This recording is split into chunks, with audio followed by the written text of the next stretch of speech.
Why should we teach employees to see themselves as care leaders, not just caregivers?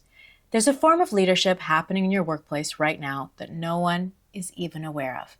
It's not in the boardroom, it's not in the performance reviews, it's not listed on any resume, but it is happening in quiet ways, in private moments, and often off the clock.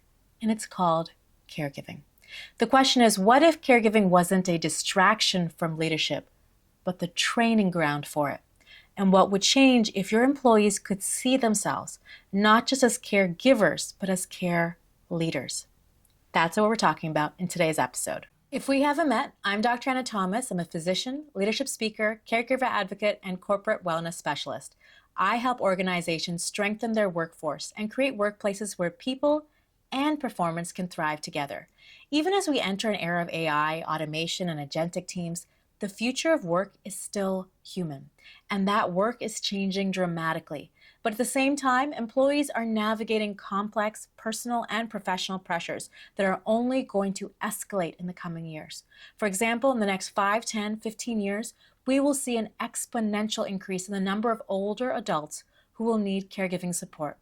Who will be providing that care? Working adults.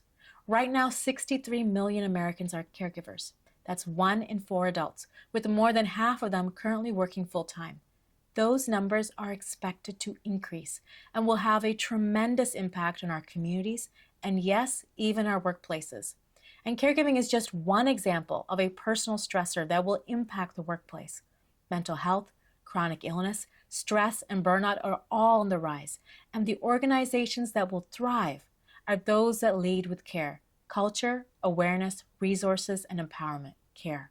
Through this series, I share practical strategies, leadership tools, and insights to help you create cultures that support well-being, strengthen engagement, and retain top talent. If you'd like a clear starting point, then check out my free training, The Future of Work is Care. The link is below. And while you're there, be sure to like, subscribe, and share this with another leader who is ready to build a workplace that cares. Let's get into today's topic. Here's what I've seen again and again. People navigating immense complexity outside of work. They're making medical decisions, coordinating schedules, advocating for their loved ones, and they're coming back into the office and they're shrinking back, afraid to name what they've been carrying. They don't see the connection between caregiving and their leadership potential. And the workplace doesn't help them see it either. That's a loss for the employee and for the organization, but it doesn't have to be. See, most workplaces treat caregiving like a liability. Even when policies exist to support it, the unspoken message is that you got to keep that part of your life quiet. It makes things complicated. So caregivers internalize the idea that their personal lives are a burden. They hide their skills. They scale back their ambition. They withdraw from stretch roles, not because they're not capable, but because they've learned to play small. It's not about confidence, it's about culture. Let's be honest, caregiving, it's not easy. It's often overwhelming, emotionally draining, and logistically complicated, but it also builds something powerful. Caregivers are making high-stakes decisions under pressure. They're juggling complex systems, multiple teams, healthcare, transportation, childcare, finances. They're mediating between different personalities, navigating emotional conversations. They're advocating in tough situations. That is not just coping. That is leadership in action. But unless someone helps them recognize that, it remains invisible, even to them. Think about the ripple effect when someone can hear this for the first time. The way you're handling caregiving responsibilities shows exactly the kind of leadership our team needs as well. This simple reframing can transform how someone sees himself. Instead of feeling like they're lagging behind, they realize, I have been leading. I just didn't have the words for it. And with that comes confidence and clarity and more engagement. They don't just return to work. They return with a sense of value. When organizations begin to recognize that caregiving is a leadership path of its own, not just a personal challenge, then things can begin to shift. First, employees stop hiding. They bring their full selves to work with pride, not shame.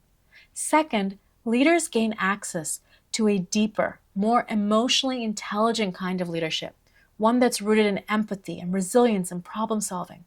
And third, succession planning can become more inclusive.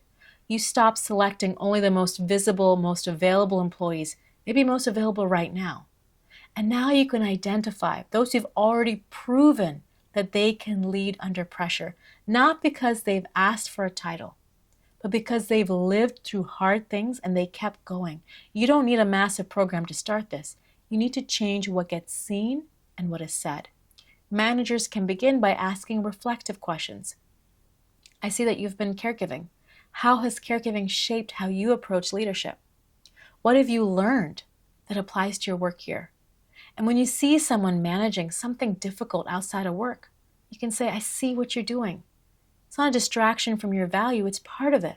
Recognition, simple recognition, it doesn't cost anything, but it can transform everything.